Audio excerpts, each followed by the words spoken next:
Hello, good morning. Let's check if everything is good. Mhm.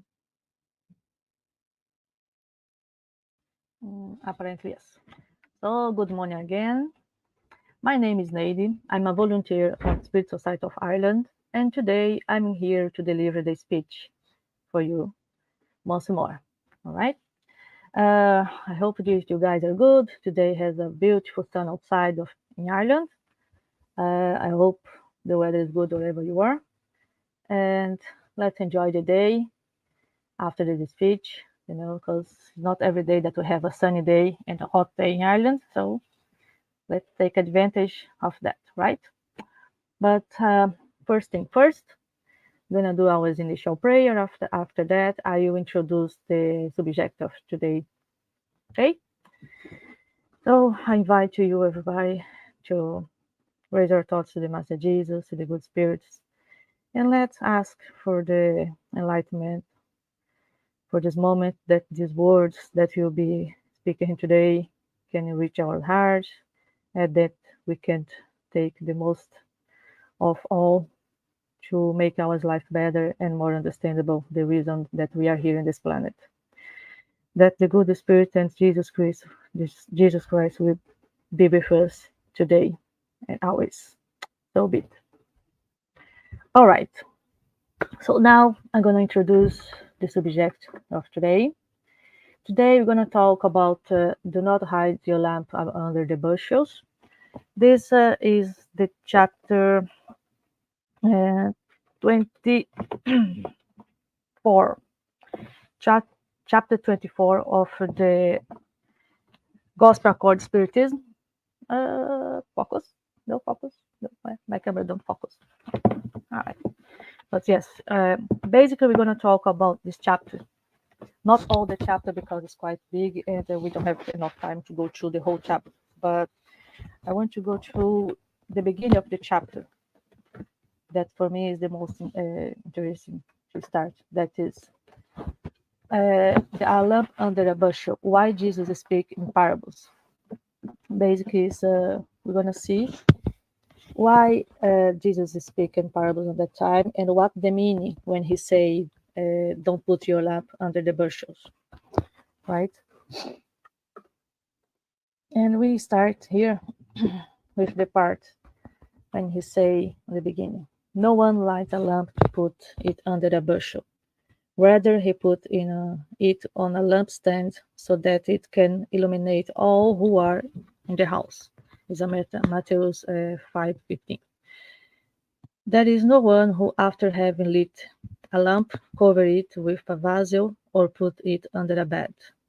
He put it on a lampstand so that those who enter can see its lights, because there is nothing secret that may not be discovered, nor anything hidden that may not be known and made public.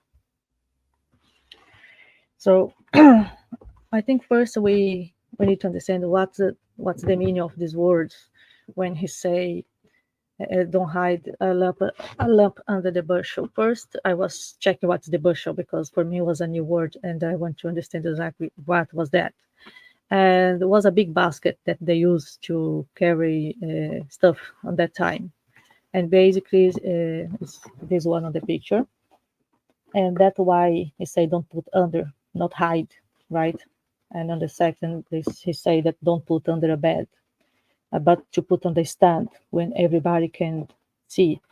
That because it's the meaning that you light a lamp, right? You not light a lamp to hide the light. You light a lamp to show and to bring light for the darkness that you are, right?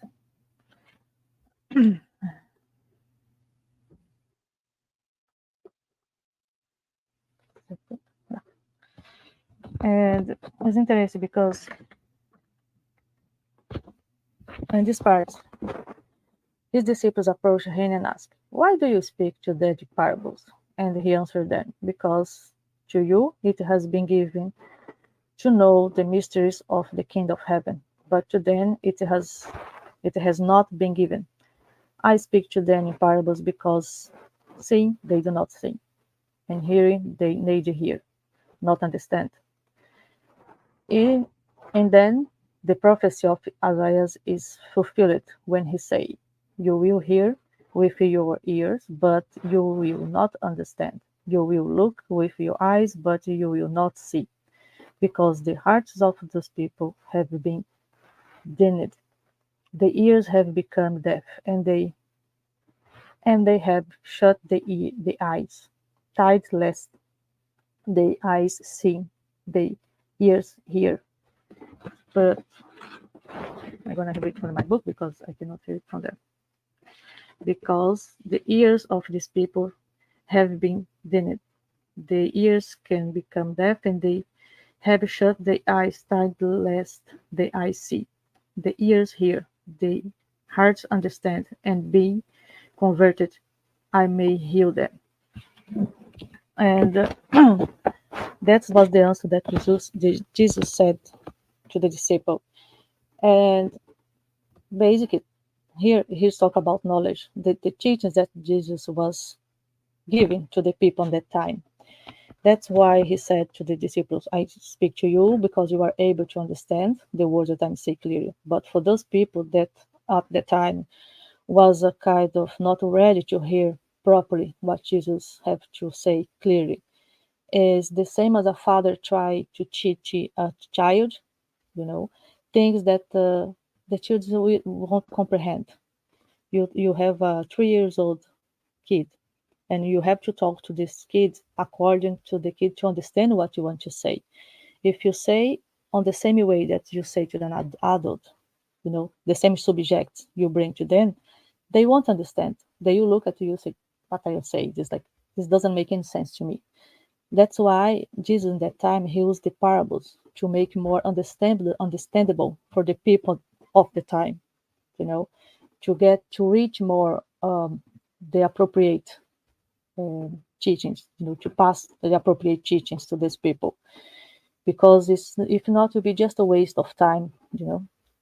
And even for the disciples, sometimes he's not saying the the thing is clearly, because as we will see further, everything has your own time.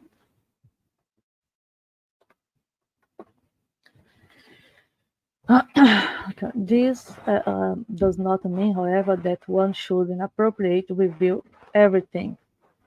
Every teaching must be proportional to the intelligence of those to whom it is directed, since they are persons whom a radiant light would be blind without enlightening. The same things happen with people in general and individuals in particular. Generations go through childhood, adolescence, and adulthood. Each thing must come in its time, for the seed planted out of season will not grow. However, was prudent orders to be momentarily hidden must be discovered sooner or later, because after reaching a certain degree of development, people search for the living light by themselves. Darkness waits on them, since God has given them intelligence in order to understand and to guide them in the things of heaven and earth. They want their faith to be rational, and it's all to this point that the lamp should not be put under the bushel. Sorry, I think the slide was cut here. There is another phrase. Let me see from here. Yeah, put on the bushel. And the last phrase that is hiding is, "For without the light of reason, faith grow weak." So yes, he explains once more. This is from Kardec view, and he comprehended why Jesus said and speak in parable. Because I said, if you give too much information for someone that is not ready to have it, we're gonna blind them, like they say, the same way that you light a very bright lamp in front of someone, that instead of lighting them is gonna make them blind. That is the reason he speak in parables, because he speak the words of appropriate for that time, right? Uh,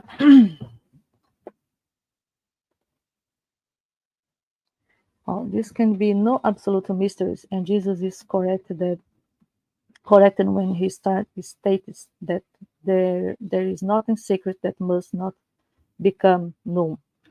Everything that is hidden will be revealed one day, and whatever people cannot yet comprehend on the earth will be substantially revealed to them in more advantageous words when they have become purified. Thou and this word they are still in the fog. So so basically what have we have seen till now that Jesus speak with the people according with the necessity of each people, right? He treated them accordingly with the evolutionary time that the spirit was. So he is speaking parables for those who are not ready to comprehend completely the meanings of the word and the sense of his teachings. So he came to them and he used the parables to uh, uh, make like a theater or make it like a scenario when the people couldn't comprehend what he wanted to say, that he can put his teachings in a way more clear for the people of that time, and that's why when he was questioning about that, because him himself said that you cannot hide the knowledge, you cannot hide the light for those that we have to shine. And him himself was kind of contradicting what he said. That's how the apostles was feel, and that's why they question him. You say that we cannot hide, the knowledge. We can spread the teachings, but yourself is kind of hiding them when you speak in parables. And that's why he has to explain to them that I'm not hiding. I'm just talk according because they are not ready to receive what I have to say. And here we can see that nothing can be hidden because this will contradict the law of God that everyone have and deserve to know the truth. So, in the right time, those people will be ready to receive the knowledge that they have, that we have to give to them. You know, and if you bring these teachings for the days, for our day to day, we can say that the light that we have is the knowledge that we have. The things that we have to share, that we can share with the others, and we have to learn how to share this light, how to share what we have with the others without fog them, without blind them, and with the right moment and the right time, because everything has your own time and everyone has your own time as well. So we have to be aware that we cannot kind of hide the knowledge or the teachings that we can share with the other, but we have to respect the time and the moment to do that. And not just throw this on the people that sometimes they don't want it, sometimes that not ready, sometimes they don't comprehend, you know. And we're gonna see a little bit more of this further. One may ask what advantage the common folks could have derived from this multitude of parables. Those meanings remain hidden from them. It should be noted that Jesus did not express himself in parable, except regarding certain abstract parts of his doctrine, but having made charity and humility towards one neighbor the express conditions for salvation. Everything he said and his regarding is perfectly clear, explicit, and unambiguous. And it has to be this way because it was the rule of conduct, a rule that everyone had to understand in order to observe. And he say he speak to the speaking parable, okay, but just in certain subjects, in certain part of his doctrine, as he said here. But when it's come to charity, when it's come to humility, he he said this very clear, without parable, without scenario. He just give this straight away about charity, about humility. When he said that we have to love one another, uh, to comprehend the law of God and to fulfill the law of God. So this was very clear for him because he kind of was very strict and very clear about the subject. When he said this teach when he teach this part of his doctrine, when he teaches about love God and love your neighbor as yourself. So they left this very clear, right? Uh, Spiritism has become sorry, Spiritism has come to shed light on a multitude of obscure points. However, it does not shed it indiscriminately. The Spiritist proceeds in their teachings with admirable prudence. Only successively and gradually have they broached to various subjects of the doctrine, and it is thus that the orders will be revealed to the degree that time comes for bringing them out of the darkness. If they had presented the doctrine completely at the start, it would have been accessible only for a small number. Moreover, it would have alarmed those who were not yet prepared, which would have harmed its spread. So it's exactly it. When the Spiritism first came, on that time when Kardec wrote the first book, the Spirit's book, uh, we didn't have like a completely clear knowledge about many of the subjects or in some parts, right? Because the Spiritism is a study that is growing every day, and every day is coming something new. Of course, we have these books of Kardec that was first wrote in the 1854, when he wrote the 5 most important books, that this is a pillar for the Spiritism, when contain, let's say, his the codification. And we use these books are the base to study Spiritism. But Spiritism every day come with something more and growing and bring more knowledge to add on these studies.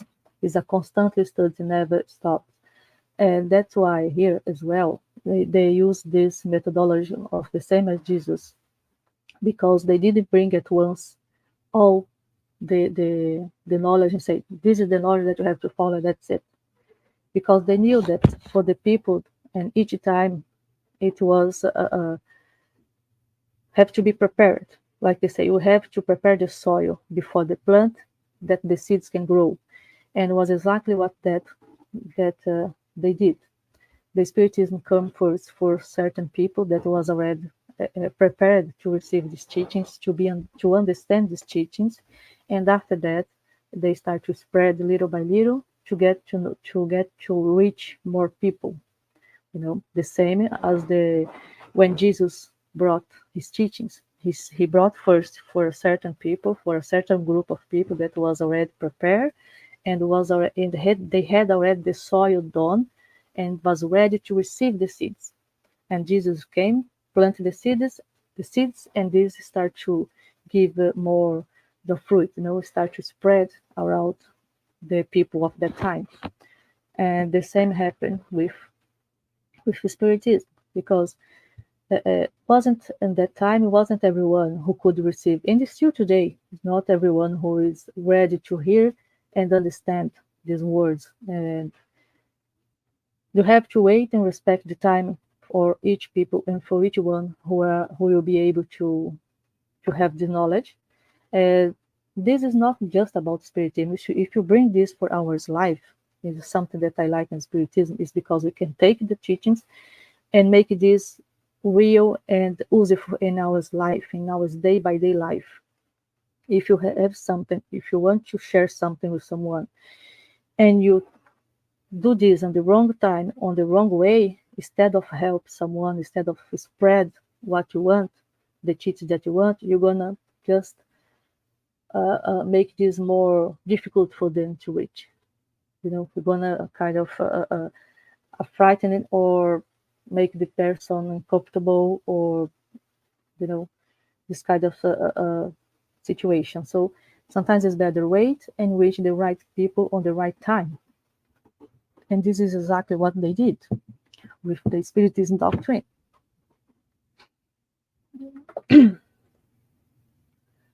Those in the Spiritism have not yet said everything ostensibly. It is not because they are mysteries in the doctrine reserved only for the privileged, or because they have placed the lamp under a bushel, but because each thing must arrive in the appropriate time. The Spiritists allow each idea time to mature and spread before they present another, and for events to prepare its acceptance. So, once more here they say, first they bring the idea, they bring the knowledge, they wait for the people to absorb that idea, to mature that idea before they bring new ones. You know, because if the once again, if they bring everything at once, you'll be a big mess, and you'll be like overwhelming with so much information, and the people will give up of study or get interest on the doctrine. That's why they decide to do this methodology, to bring slowly, and when every person is prepared. Is the same as when we are growing. First we go to the kindergarten, right? We have the knowledge of the kindergarten, and then we go to the first school, the first year school, when we are already prepared by the kindergarten to receive that knowledge. And then we go to the another year, and we grow till the point that we get to the university, when we are fully completed to understand, the knowledge that we will, or the subject that we will study. And it's the same. It's the same. So if you get if you want to a kid, for example, 5 years old, 3 years old, and you bring all the subjects at once, you'll be a big mess, and they don't comprehend anything. So that's why you have to wait at the right time to do that and to absorb that as well. We have to use this in ourselves as well. Are we ready to understand what we're saying here? We are ready to understand the knowledge that is bring to us, because sometimes we can start with something that we are not ready for. You know? And this, when we start, for example, when we start to study Spiritism, some people prefer to start with the big books, with books more technical and more difficult language, because they understand that, they comprehend that better. And some people prefer simple ones, some kind of romance, some kind of easy reading that will make them understand more what they're reading, and we have to respect it. We have to be aware that not everybody is in the same level, and we are not the same level of the others as well. Because sometimes we put ourselves on the level of someone that is much above than us, and this, instead of help us, you start to predict us. This instead of making us go further, we stagnate in the point, because we cannot follow that person that is above.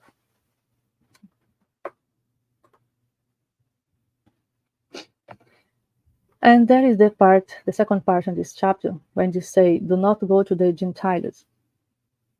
Jesus sent out his 12 disciples after having given them the following instructions. Do not go to the Gentiles, and do not enter the city of the Samaritans. Instead, go to this lost sheep of the house of Israel. And however you go, preach, saying that the kingdom of heaven is near. So here we can see that Jesus, when he prepared the disciples and he said, go and spread the light, go and put your light to shine, bring in the knowledge and the teachings that I have told you, he was very specific to them, to say, not go to the Gentiles or the Samaritans. Why? Because the Gentiles and the Samaritans on that time was people that they believe in many gods. They didn't believe in one God. They are more a very, how can you say, I don't want to say more ignorant on the subject, but he believes in, they have a different beliefs from the Jewish people, you know. And the Jewish people on the time, that was the people from Israel, they were the one who believed in one God, and they were the one that the soil was already prepared to receive the knowledge. They was already waiting for the Messiahs. That's why that's why Jesus said to them, go to these specific people, because these people are ready to receive the knowledge, because they know they are waiting for. And if they go to the others when they are not ready, probably the words will be wasted, because the people wasn't ready that time to receive the knowledge, you know. And then once again, we bring this to ourselves. When we want to, especially for those who are spiritism that like to talk about, to spread the spiritism, they have this that I want to spread spiritism wherever I go. We have to be careful, because we have to respect the others as well, and they what they believe, and what they preach, and we have to talk for those who want to listen, for those who have the ears to hear, as they say. Because if not, we're gonna just talk and create a treat and discussions that won't be any helpful for anyone. So that's why reach the right people on the right time when they will be ready.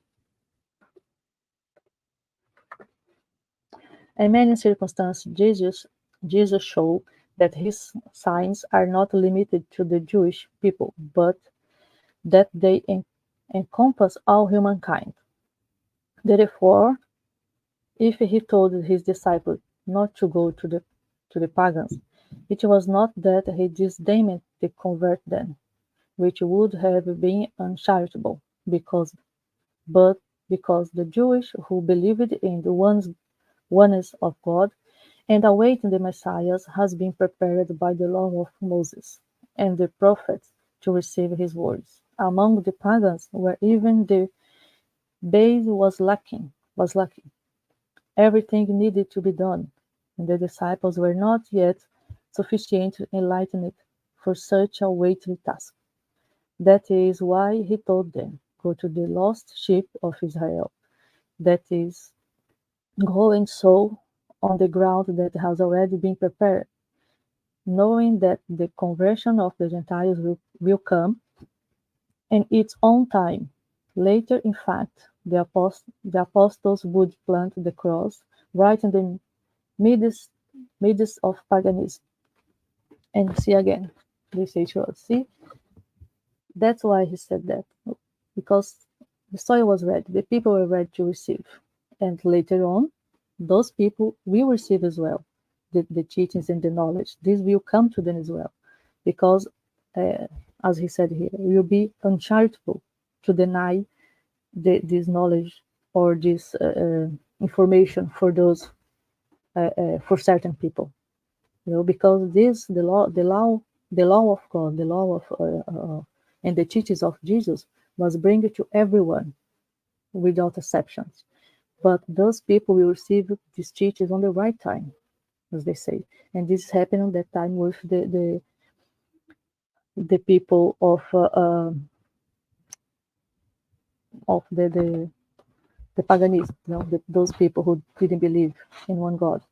Later on, they got this knowledge. Later on, they were able to understand, and the disciples was ready and well prepared to talk to them accordingly with the knowledge.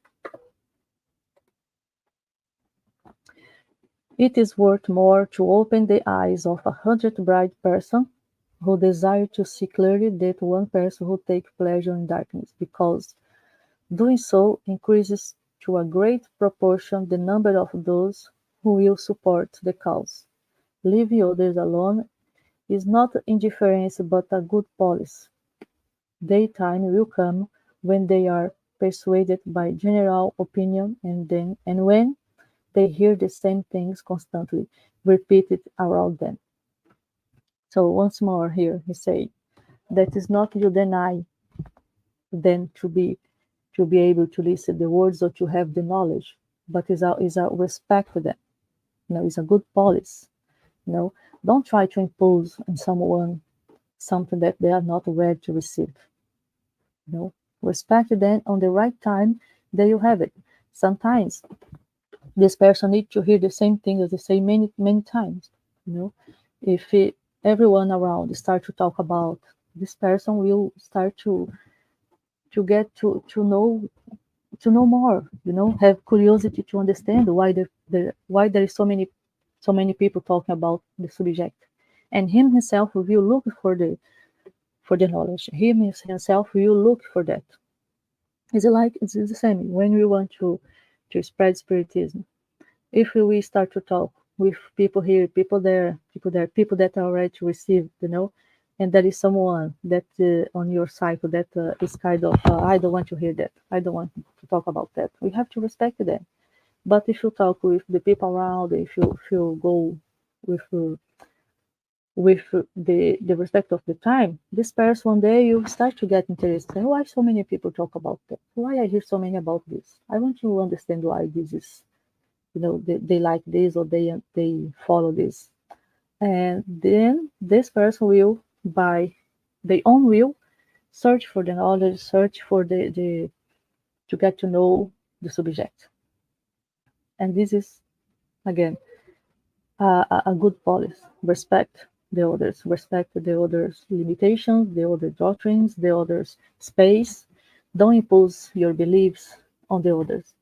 You know, do instead of try to impose my beliefs on the other, act according to what you believe, and your action will talk for itself. Because I think more than words, actions can do much more impact on the other lives when we live accordingly what we preach. You know, if you believe that you're doing good, you're gonna receive good, that you respecting the other, that you loving the other, as Jesus said, let's start to do it ourselves, and be the example that to bring these teachings and this knowledge to the others.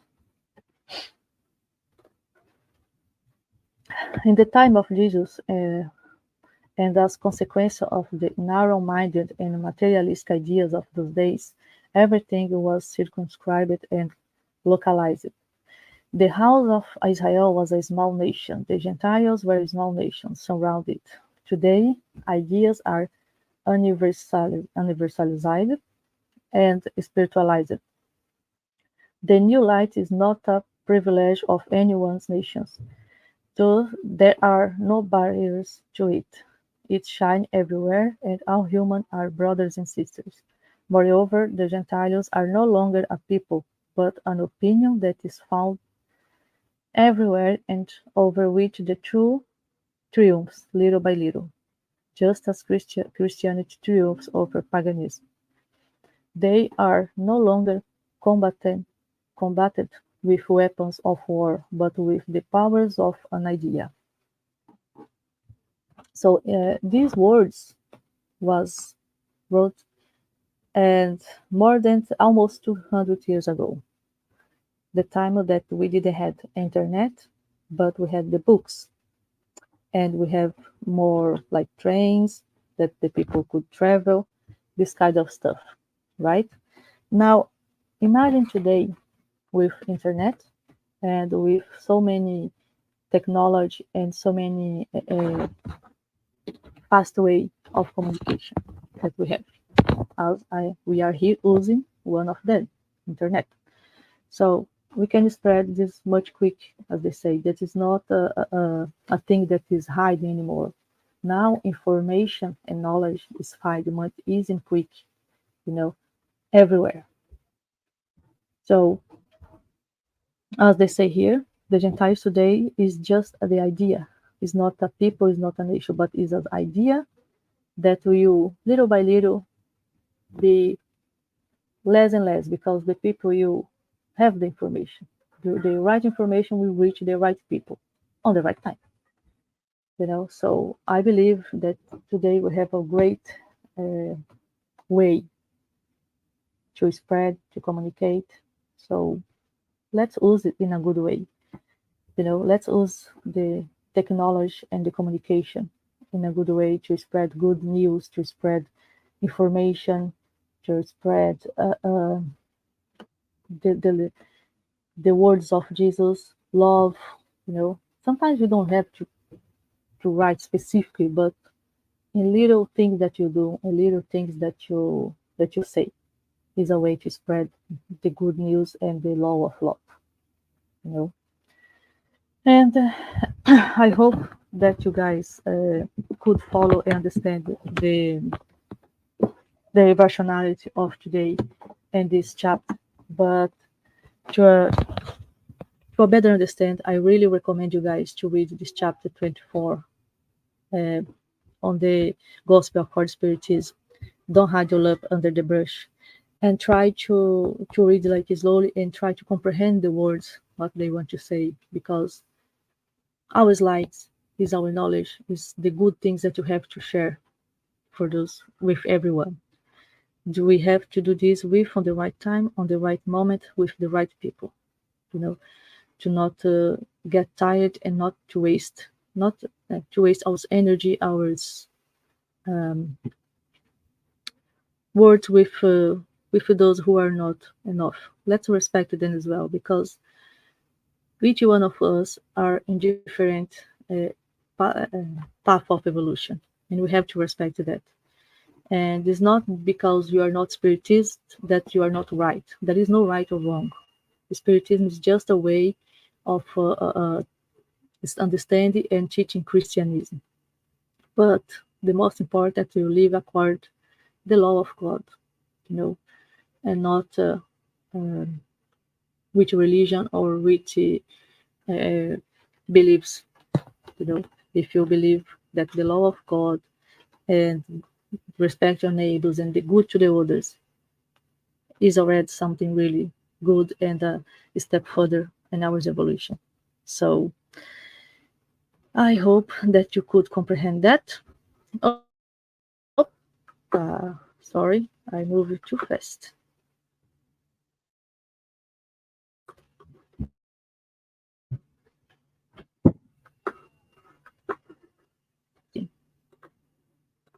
Wow. Sorry, guys, my computer just closed everything in front of my eyes, like, and I lost everything. But now, wow. Okay, let me try to. No, it's not working. I want to.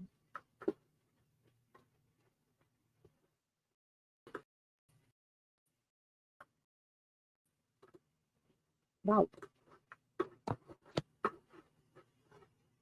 Right.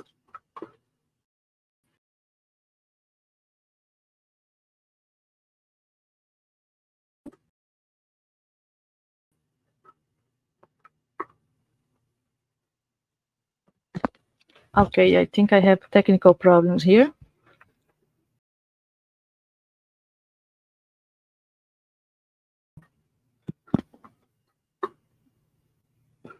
To respond. I'm really sorry for that.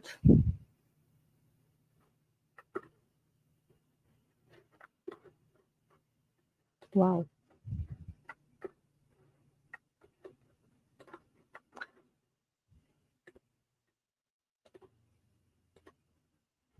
Okay, I think I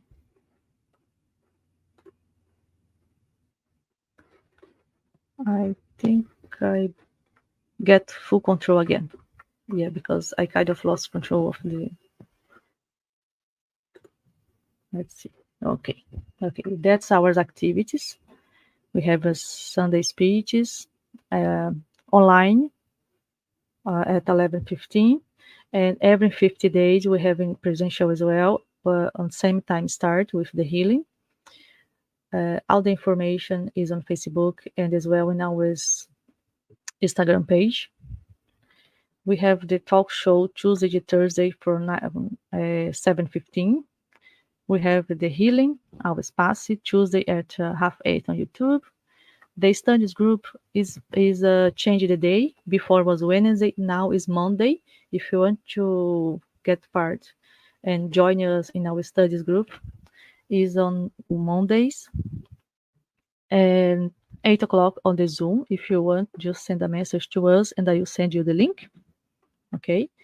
And this week we start the course of spiritism and mediumship that will be every Thursday. If you didn't had made your inscription, if you want to get to study with us, it's a 2 years course. The first year you'll be online.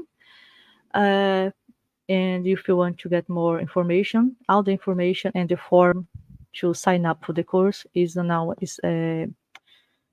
Facebook page and on the Instagram page. There is the link there. You have to sign up and we will receive a confirmation. And I hope that is all. Thank you. And let's do our final prayer before my computer gets crazy again. So let's raise our thoughts to the Master Jesus, to the good spirits, and say thanks. Thanks for these moments. Thanks for being here. Thanks for this amazing day. I hope that we can have a great and wonderful week with the bless of God. So be it. That's it, guys. Thank you very much to be here with me today. Thank you very much for your patience. And we see you again very soon. All right? Thank you. Have a great Sunday. Enjoy the weather.